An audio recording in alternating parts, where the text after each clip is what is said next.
کسی گاؤں میں دو غریب میاں بیوی رہتے تھے۔ ان کے 12 بچے تھے۔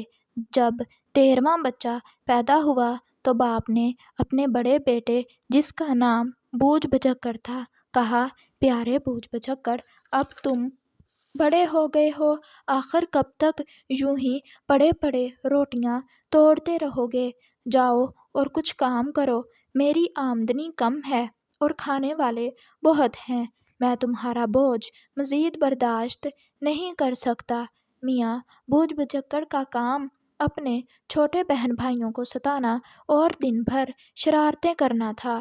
اپنے ابا جی کی یہ بات سن کر پہلے تو بہت تلملائے، لیکن سوچ بچار کرنے کے بعد ان کی سمجھ میں یہ بات آ گئی کہ ابا جان درست ہی فرماتے ہیں، میں جوان ہوں، تندرست ہوں اور پھر عقل میں بھی لقمان اور ارسطو سے کم نہیں۔ اگر چاہوں تو اپنی دانائی سے کافی دولت کما سکتا ہوں۔ یہ سوچ کر میاں بوجھ بجکڑ گھر سے نکل پڑے اور بہت دن ادھر ادھر کی خاک چھانتے رہے۔ جب واپس آئے تو انہوں نے مشہور کر دیا کہ میں بڑے بڑے جادوگروں سے جادو سیکھ کر آیا ہوں اور ہر شخص کی مشکل منٹوں میں دور کر سکتا ہوں۔ چند ہی دنوں میں میاں بوجھ بجکڑ کی شہرت دور دور تک پھیل گئی۔ جب کسی شخص کو کوئی مشکل پیش آتی تو وہ سیدھا ان کے پاس آتا اور میاں بوجھ بجکڑ سے الٹے سیدھے مشورے دے کر اپنے پیسے کھڑے کر لیتے۔ گاؤں میں انہوں نے چھوٹا سا مکان بھی بنا لیا تھا، جس کے دروازے پر بڑا سا بورڈ لگا تھا، ڈاکٹر بوجھ بجکڑ، حرفن مولا، MBBS PhD۔ کرنا خدا کا کیا ہوا، بادشاہ کے محل سے سونے کی پلیٹیں غائب ہونا شروع ہو گئیں اور یہ معمول بن گیا۔ بادشاہ ادھر کھانا کھا کر اٹھتا اور ادھر پلیٹیں غائب ہو جاتیں۔ کونا کونا ڈھونڈتے رہے مگر وہ ایسے غائب ہوتی تھی جیسے زمین ہڑپ کر گئی ہو۔ بادشاہ نے چور کو پکڑنے کے بہت جتن کیے مگر چور ہاتھ نہ آیا۔ آخر تنگ آ کر اس نے اعلان کروایا کہ جو شخص چور کو پکڑے گا اسے انعام و اکرام سے مالا مال کر دیا جائے گا۔ انعام کا لالچ کئی لوگوں کو دور دور سے کھینچ لایا۔ انہوں نے جو کچھ ہو سکتا تھا وہ کیا مگر چور کا سراغ نہ ملا۔ ایک دن بادشاہ غصے سے بولا، کہاں ہے ڈاکٹر بوجھ بجکڑ؟ میں کہتا ہوں اسے ابھی حاضر کرو۔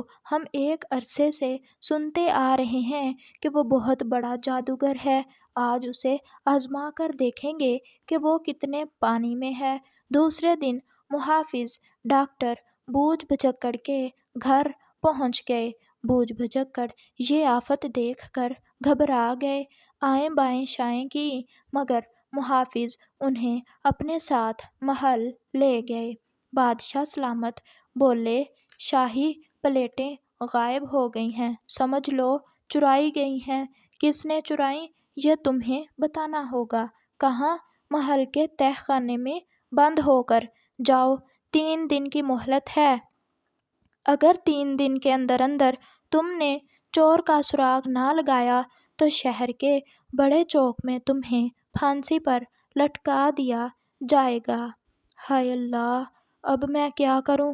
اگر مجھے پہلے پتہ چل گیا ہوتا تو میں پچھلے دروازے سے فرار ہو جاتا۔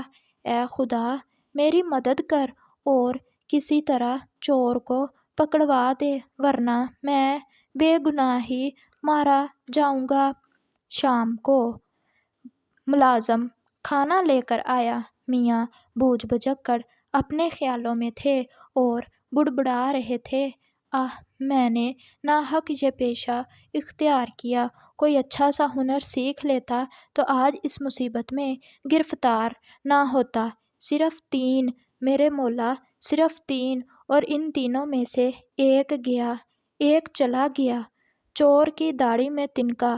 نوکر کا یہ الفاظ سننا تھا کہ وہ سر پر پیر رکھ کر بھاگا اور سیدھا اپنے ساتھیوں کے پاس گیا اس نے کہا دوستو، وہ یقیناً دنیا کا سب سے بڑا جادوگر ہے۔ وہ جانتا ہے کہ ہم نے پلیٹیں قبرستان میں دفن کی ہیں، ہم برے پھن سے اب خیر نہیں، آؤ اس کے پاس جا کر جرم کا اقرار کر لیں، شاید وہ بادشاہ سے سفارش کر کے ہمارا قصور معاف کرا دے۔ یہ تم کیا بک رہے ہو؟ یہ تمہارا وہم ہے، کل اس کا کھانا میں لے کر جاؤں گا، ایک دوست نے کہا۔ دوسرے دن جب دوسرا نوکر کھانا لے کر آیا تو بوجھ بجک کر کہنے لگا، اے میرے رب، خدا تیرا رتبہ بہت بلند ہے، 3 میں سے 2 تو میں گن چکا ہوں، اب صرف 1 باقی رہ گیا ہے۔ دوسرا نوکر بھی سن کر گھبرا گیا اور آیا اور بولا، وہ سب جانتا ہے، وہ سب جانتا ہے، تم بھی نرے احمق ہو۔ تیسرا نوکر بولا، ہمیں عقل سے کام لینا چاہیے، ممکن ہے کہ بات کوئی اور ہو، کل اس کا کھانا میں لے کر جاؤں گا، پھر دیکھوں گا کہ وہ کیا کہتا ہے۔ تیسرے دن تیسرا نوکر کھانا لے کر آیا۔ بوجھ بجکڑ بولا، اے خدا، تیرا ہی آسرا ہے، تیرا رتبہ بہت بلند ہے، صرف 3 ہی تو تھے، 2 آئے اور چلے گئے، اب تیسرا بھی جانے والا ہے۔ تیسرا نوکر یہ سن کر کہنے لگا، جادوگروں کے سردار، ہم پر رحم کر، ہمیں بادشاہ سے بچا، وہ ہم ہی تینوں ہیں جنہوں نے سونے کی پلیٹیں چرائی ہیں، ہم سچے دل سے توبہ کرتے ہیں کہ آئندہ کبھی چوری نہیں کریں گے۔ بوجھ بجکڑ نے جب یہ سنا تو بولا، چور، تم سمجھتے ہوگے کہ میرے ہاتھ سے بچ کر نکل جاؤ گے؟ تمہیں معلوم ہونا چاہیے کہ میرا نام ڈاکٹر بوجھ بجکڑ ہے، اڑتی چڑیا کو دیکھ کر بتا سکتا ہوں کہ اس کے کتنے پر ہیں، فوراً جاؤ اور ساری پلیٹیں ڈھیر کر دو، اگر 1 پلیٹ بھی کم ہوئی تو تمہاری گردن مار دی جائے گی۔ دوسرے دن ڈاکٹر بوجھ بجکڑ کو پھانسی نہیں دی گئی کیونکہ اس نے بادشاہ سلامت کو سونے کی تمام پلیٹیں دے دی تھیں اور چوروں کو بھی پکڑوا دیا تھا۔ بادشاہ سلامت اتنا خوش ہوئے کہ اس نے ڈاکٹر بوجھ بجکڑ کو اپنا وزیر بنا لیا۔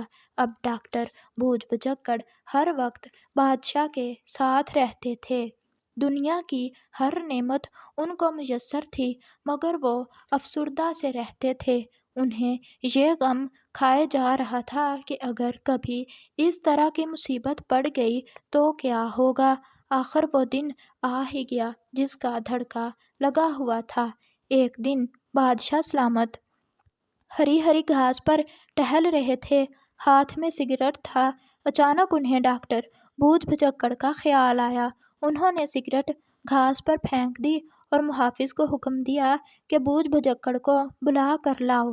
جب بوجھ بجکڑ بادشاہ کی خدمت میں حاضر ہوا تو بادشاہ نے ان سے پوچھا، میاں بوجھ بجکڑ، ذرا بوجھو تو صحیح، وہ کیا چیز ہے جو میں نے ابھی ابھی زمین پر پھینکی ہے؟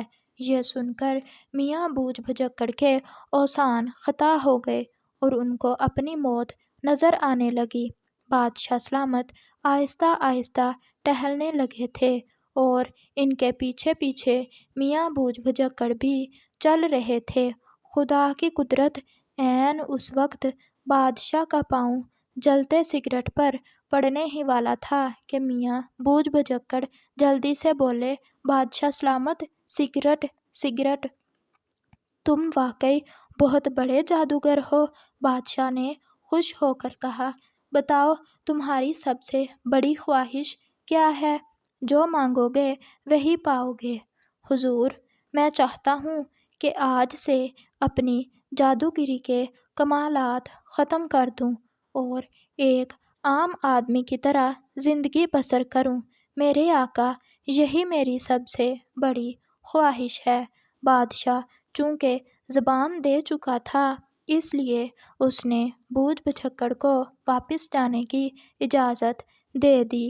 میاں بوجھ بجکڑ نے پھر کبھی کسی سے یہ نہ کہا کہ وہ دنیا کا سب سے بڑا جادوگر ہے اور ہر شخص کی مشکل منٹوں میں حل کر سکتا ہے۔ تو پیارے بچوں، اس کہانی سے ہمیں یہ سبق ملتا ہے کہ ہمیں جھوٹ نہیں بولنا چاہیے، کیونکہ میاں بوجھ بجکڑ نے ایک جھوٹ بولا تھا اور 2 دفعہ بڑی مشکل سے بچے تھے۔ اگر آپ کو ہماری آج کی یہ ویڈیو اچھی لگی ہو تو ویڈیو کو لائک کریں اور پلیز چینل کو بھی سبسکرائب کر دیں۔ شکریہ۔